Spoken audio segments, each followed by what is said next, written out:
अफ़सोस इस बात का नहीं कि मौत बेरहम है। अफ़सोस इस बात का नहीं कि मौत बेरहम है। अफ़सोस इस बात का है कि अस्पताल बेरहम क्यों है। आईने के सामने नमक पाठ से ये पंक्तियाँ ली गई हैं। नमस्कार मित्रों, मैं Satyendra class 11th NCERT Hindi नामक पाठ्य पुस्तक से, जो कि आरू नामक पाठ्य पुस्तक है आपकी, और इसमें आज हम पढ़ेंगे 8वां चैप्टर है जामुन का पेड़, जिसके लेखक हैं कृष्णचंद्र, जिनका कि जन्म हुआ 1914 ईस्वी पंजाब के वजीराबाद गांव, जिला गुजराकला। उनकी प्रमुख रचनाओं की अगर बात करते हैं हम, तो एक गिरजाई खंदक, यूकेलिप्टस की डाली, यूकेलिप्टस कहते हैं जिसको सल्लू बोलते हैं, जो कि लंबा लंबा या कह सकते हैं जिससे कि कागज़ बनाया जाता है, यूकेलिप्टस का पेड़। तो यूकेलिप्टस की डाली, गिरजाई खंदक और यूकेलिप्टस की डाली, ये कहानी संग्रह हैं। वहीं शिकस्त, जरगांव की रानी, सड़क वापस जाती है, आसमान रोशन है, एक गधे की आत्मकथा, अन्नदाता, हम बहसी हैं, जब खेत जागे, बामन पत्ते, एक वायलिन समंदर के किनारे, और कागज़ की नाव, और मेरी यादों के किनारे, इनके उपन्यास हैं। किसके? कृष्णचंद्र। सम्मान की अगर बात करें तो इनको साहित्य अकादमी सहित बहुत से पुरस्कार मिल चुके थे, और इनकी जो मृत्यु है 1977 ईस्वी को हुई थी। तो प्रेमचंद के बाद जिन कहानीकारों ने कहानी विधा को नई ऊंचाइयों तक पहुंचाया, कह सकते हैं, उनमें उर्दू कथाकार कृष्णचंद्र का नाम बहुत ही महत्वपूर्ण है। प्रगतिशील लेखक संघ से उनका गहरा संबंध था, जिसका असर उनकी रचनाओं में स्पष्ट रूप से झलकता है। कृष्णचंद्र ऐसे गिने चुने लेखकों में आते हैं जिन्होंने बाद में चलकर लेखन को ही रोजी रोटी का सहारा बनाया। कृष्णचंद्र की प्राथमिक शिक्षा पुंछ, जम्मू एंड कश्मीर, जो कि पुंछ जम्मू एंड कश्मीर का एक, कह सकते हैं, बॉर्डर है, उसमें हुई। और उच्च शिक्षा के लिए वे सन 1930 ईस्वी में लाहौर आ गए और फॉरेन क्रिश्चियन कॉलेज में प्रवेश लिया, और 1934 ईस्वी में पंजाब विश्वविद्यालय से उन्होंने अंग्रेजी में MA किया, और बाद में उनका जुड़ाव फिल्म जगत से हो गया, और अंतिम समय तक वे मुंबई में ही रहे थे। कौन? कृष्णचंद्र। यूँ तो कृष्णचंद्र ने उपन्यास, नाटक, रिपोर्टाज और लेख भी बहुत से लिखे हैं, लेकिन उनकी पहचान कहानीकार के रूप में अधिक हुई। महालक्ष्मी का पुल, आईने के सामने, उनकी खूबसूरत कहानियाँ हुआ करती हैं।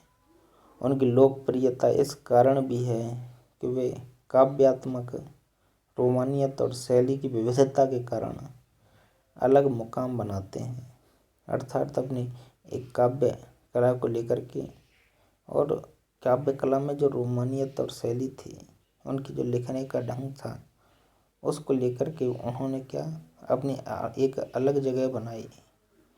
कृष्णचंद्र उर्दू कथा साहित्य में अनूठी रचनाशीलता के लिए बहुत चर्चा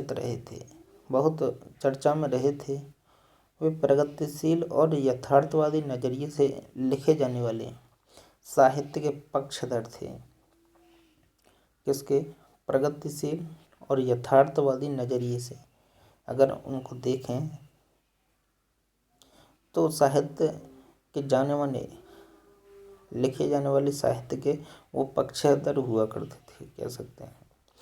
जामुन का पेड़ जो कि आपका पाठ है, कृष्णचंद्र की एक प्रसिद्ध हास्य व्यंग कथा है, अर्थात बहुत ही कह सकते हैं हंसी वाली एक व्यंग कथा है, व्यंग किया गया है एक हास्य रूप में। हास्य व्यंग के लिए चीज़ों को अनुपात से ज़्यादा फैला फैलाकर दिखाने की प्रॉपर्टी पुरानी है, और यह कहानी भी उसका अनुपालन करती है। इसलिए यहाँ घटनाएं अतिशयोक्तिपूर्ण और अविश्वसनीय अर्थात जिन पर विश्वास नहीं किया जा सकता ऐसी जान पड़ती हैं। क्या घटनाएं? तो कोई हैरत नहीं है, उसमें कोई हैरान करने वाली बात नहीं है। विश्वसनीयता ऐसी रचनाओं के मूल्यांकन की कसौटी नहीं हो सकती। प्रस्तुत पाठ में हंसते हंसते ही हमारे भीतर इस बात की समझ पैदा होती है कि कार्यालयी तौर तरीकों में पाए जाने वाला विस्तार कितना निरर्थक और पदानुक्रम कितना हास्यास्पद है। बात यहीं तक नहीं रहती कि इस व्यवस्था के संवेदन शून्य एवं अमानवीय होने का पक्ष भी हमारे सामने आता है। कह सकते हैं जामुन का पेड़ जो कि बहुत ही हास्य व्यंग एक कहानी है कृष्णचंद्र जी की। जानते हैं डिटेल से उसके बारे में कि रात को बड़े जोर का झक्कड़ चला था। सेक्रेटरिएट के लॉन में जामुन का पेड़ गिर पड़ा था, और सवेरे को जब माली ने देखा तो उसे पता चला कि पेड़ के नीचे एक आदमी दबा पड़ा है। माली दौड़ा दौड़ा चपरासी के पास गया, चपरासी दौड़ा दौड़ा क्लर्क के पास गया, क्लर्क दौड़ा दौड़ा सुपरिटेंडेंट के पास गया, और सुपरिटेंडेंट दौड़ा दौड़ा बाहर लॉन में आया। तो मिनटों में गिरे हुए पेड़ के नीचे दबे हुए आदमी के चारों ओर भीड़ इकट्ठी हो गई। अब क्या था कि बेचारा जामुन का पेड़ कितना फलदार था, एक क्लर्क बोला, और इसकी जामुनें कितनी रसीली होती थीं।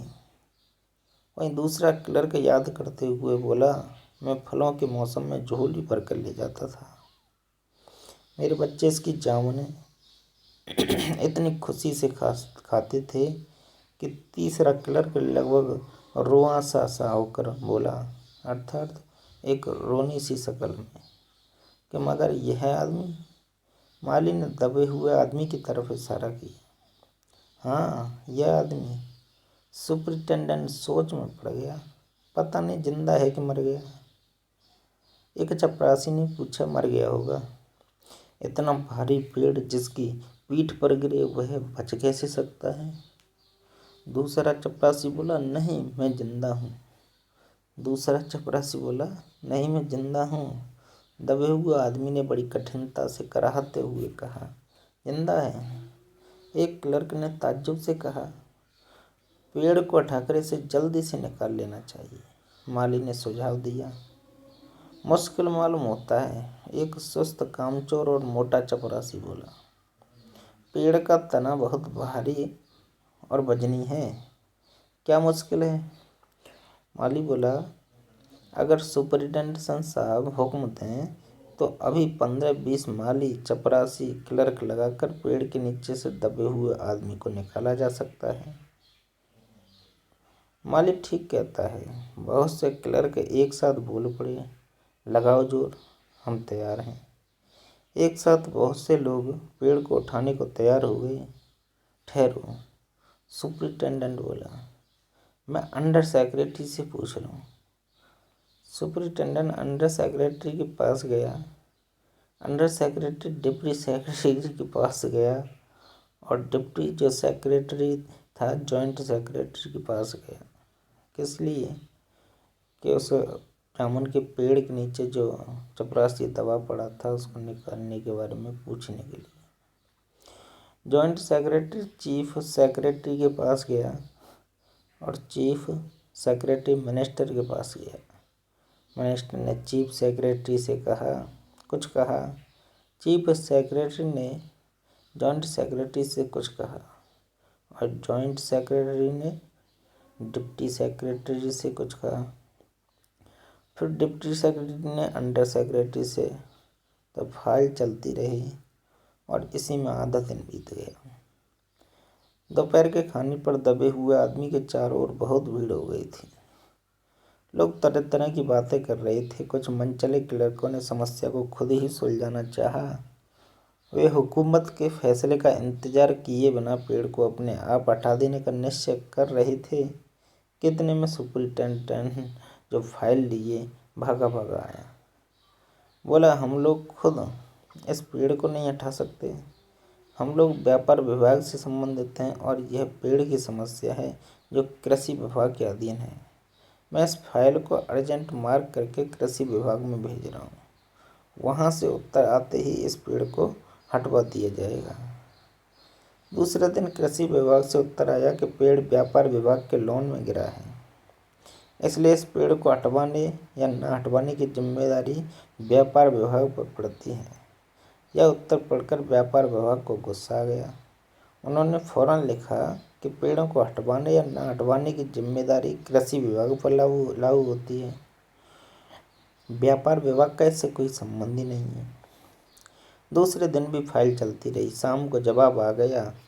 हम इस मामले को हॉर्टिकल्चर डिपार्टमेंट के हवाले कर रहे हैं, अर्थात कृषि विभाग के, क्योंकि यह एक फलदार पेड़ का मामला है। अर्थात फलों की कृषि होती है हॉर्टिकल्चर, फलों की कृषि, और एग्रीकल्चर जो कि कृषि डिपार्टमेंट है, अनाज और खेतीबाड़ी के मामलों में फैसला करने का हकदार है। जामुन का पेड़ चूँकि एक फलदार पेड़ है, इसलिए यह पेड़ हॉर्टिकल्चर डिपार्टमेंट के अंतर्गत आता है। और रात को माली ने दबे हुए आदमी को दाल भात खिलाया, जबकि उसके चारों तरफ पुलिस के पहरा था कि कहीं लोग कानून को अपने हाथ में लेकर पेड़ को खुद से हटवाने की कोशिश न करें। मगर एक पुलिस कांस्टेबल को दया आ गई और उसने माली को दबे हुए आदमी को खाना खिलाने की इजाज़त दे दी। माली ने दबे हुए आदमी से कहा कि तुम्हारी फाइल चल रही है, उम्मीद है कल तक फैसला हो ही जाएगा। दबा हुआ आदमी कुछ नहीं बोला। माली ने पेड़ के तने को ध्यान से देखा। अच्छा हुआ कि तना तुम्हारे कूल्हे पर गिरा, अगर कमर पर गिरता तो रीढ़ की हड्डी टूट जाती।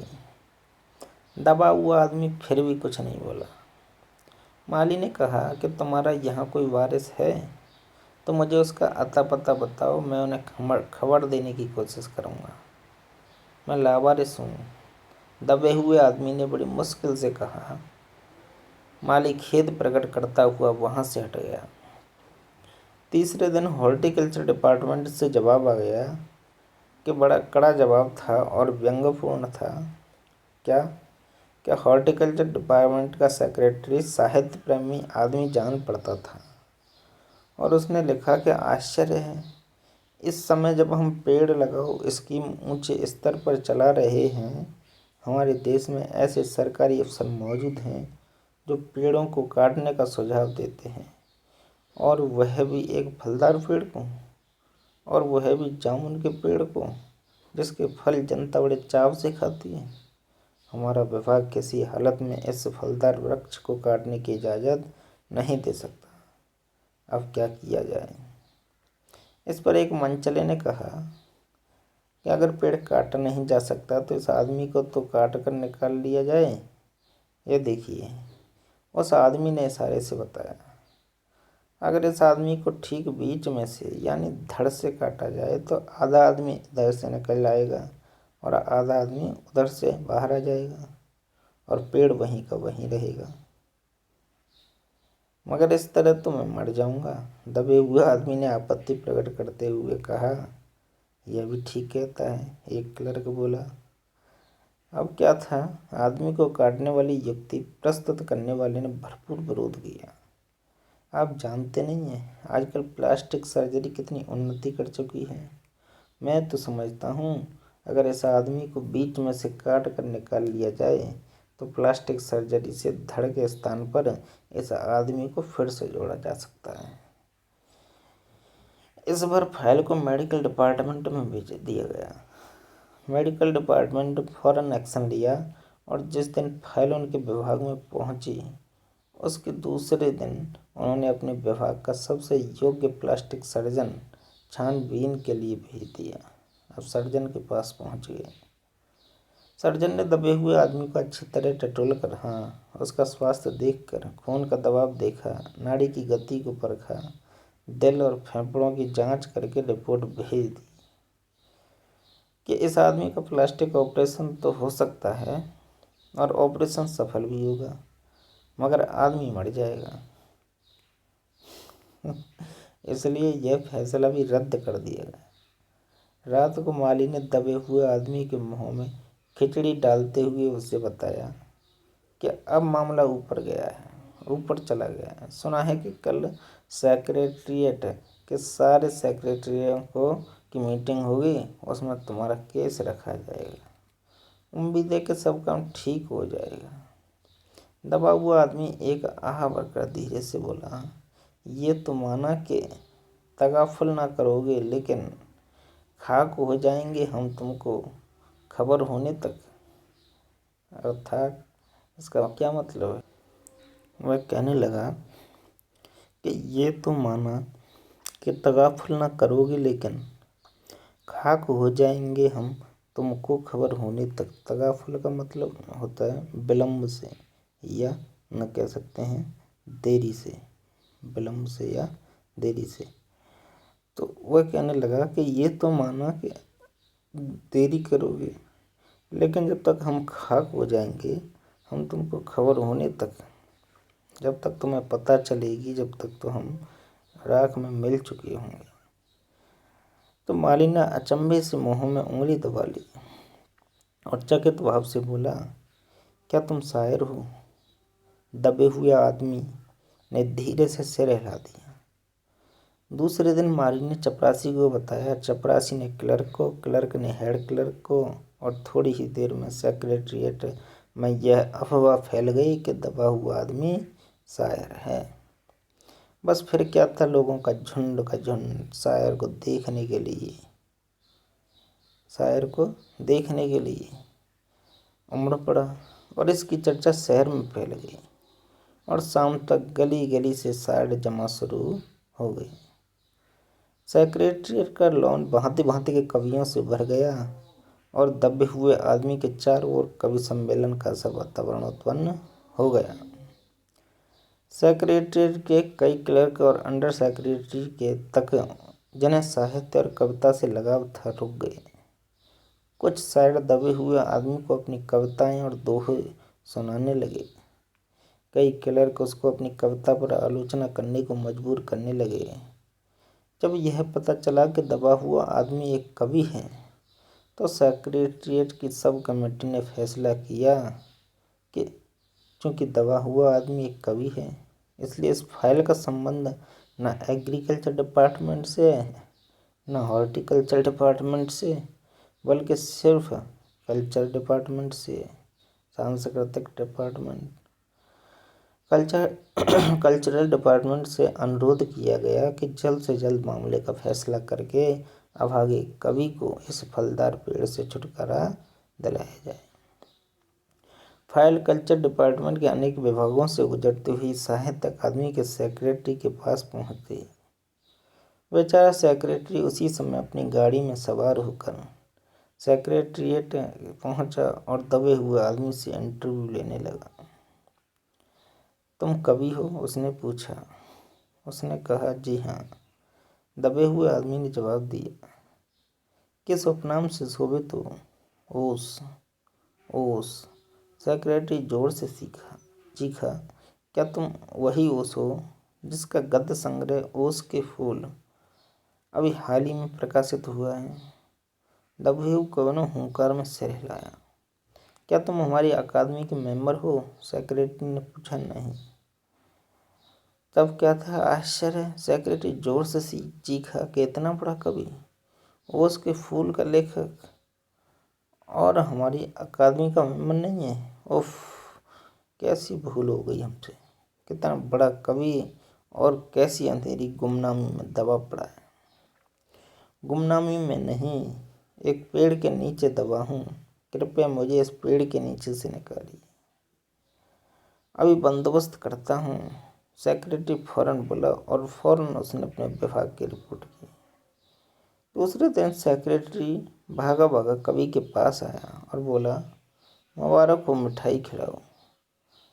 हमारी सरकारी साहित्य अकादमी ने तुम्हें अपनी केंद्रीय शाखा का मेंबर चुन लिया है। यह लो चुनाव पत्र। मगर मुझे इस पेड़ के नीचे से तो निकालो, दबे हुए आदमी ने कराह कर कहा। उसकी सांस बड़ी मुश्किल से चल रही थी और उसकी आंखों से मालूम होता था कि वह घोर पीड़ा और दुख में पड़ा हुआ। यह हम नहीं कह सकते, सेक्रेटरी ने कहा, और जो हम कर सकते थे वह हमने कर दिया।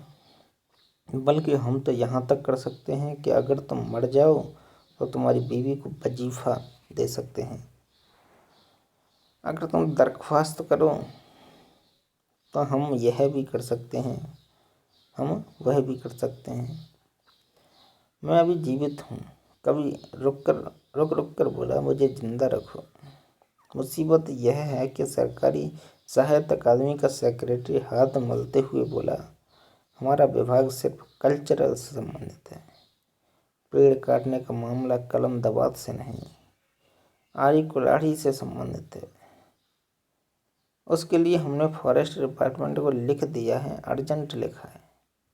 शाम को माली ने आकर दबे हुए आदमी को बताया कि कल फॉरेस्ट डिपार्टमेंट के आदमी आकर इस पेड़ को काट देंगे और तुम्हारी जान बच जाएगी। तब क्या हुआ कि माली बहुत खुश था। दबे हुए आदमी का स्वास्थ्य जवाब दे रहा था, मगर वह किसी न किसी तरह अपने जीवन के लिए लड़े जा रहा था। कल सवेरे तक किसी न किसी तरह उसे जीवित रहना है। दूसरे दिन फॉरेस्ट डिपार्टमेंट के आदमी आरी कुल्हाड़ी लेकर पहुंचे तो उनको पेड़ काटने से रोक दिया गया। मालूम हुआ कि विदेश विभाग से हुक्म आया है कि इस पेड़ को न काटा जाए। कारण यह था कि इस पेड़ को 10 साल पहले पीटोनिया राज्य के प्रधानमंत्री सेक्रेटेरिएट के लॉन में लगाया था। अब अगर यह पेड़ काटा गया तो इस बात का काफ़ी अंदेशा था कि पीटोनिया सरकार से हमारे संबंध सदा के लिए बिगड़ जाएंगे।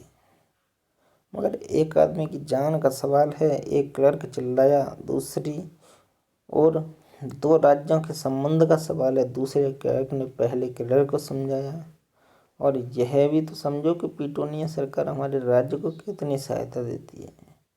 क्या हम उनकी मित्रता की खातिर एक आदमी के जीवन का बलिदान नहीं कर सकते हैं? कवि को मर जाना चाहिए निस्संदेह। अंडर सेक्रेटरी ने सुपरिटेंडेंट को बताया, आज सवेरे प्रधानमंत्री दौरे से वापस आ गए हैं और आज 4 बजे विदेश विभाग इस पेड़ की फाइल उनके सामने पेश करेगा। जो वे फैसला कर देंगे वही सबको स्वीकार होगा। शाम के 5 बजे स्वयं सुपरिटेंडेंट कवि की फाइल लेकर उसके पास आया। सुनते हो? आते हुए खुशी से फाइल को हिलाते हुए चिल्लाया। आदमी ने इस पेड़ को काटने का हुक्म दिया और इस घटना की सारी अंतर्राष्ट्रीय जिम्मेदारी अपने सिर ले ली।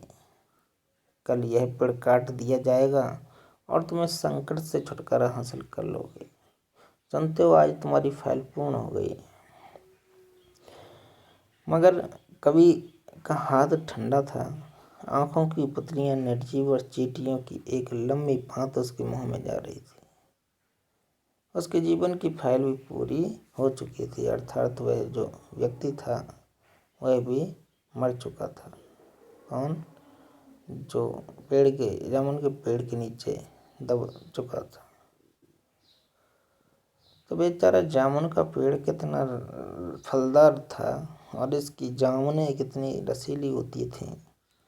कह सकते हैं कि इस प्रकार की बातों को कर करके जो एक व्यक्ति होता है उसके कामों की जो फाइल है वह हमेशा चलती रहती है, लेकिन उसका कोई भी जो कार्य है वह पूरा नहीं हो पाता, चाहे जब तक कि उसके प्राण नहीं चले जाते। तो लेखक ने बहुत ही एक हास्य व्यंग किया है, जो कि अधिकारी वर्ग के ऊपर, जो कि फाइल पे फाइल, फाइल पे फाइल, या कहते हैं ऊपर से ऊपर तक जो फाइल है उनकी चली जाती है, और दबे हुए आदमी के जीवन की फाइल जब तक पूरी हो चुकी होती है तो वह इतना दब जाता है कि आखिर वो उसका अंत निश्चित ही है। तो आई होप दोस्तों यह पार्ट आपको अच्छा लगा हो तो लाइक करें, वीडियो को शेयर करें, सब्सक्राइब करें चैनल को। धन्यवाद।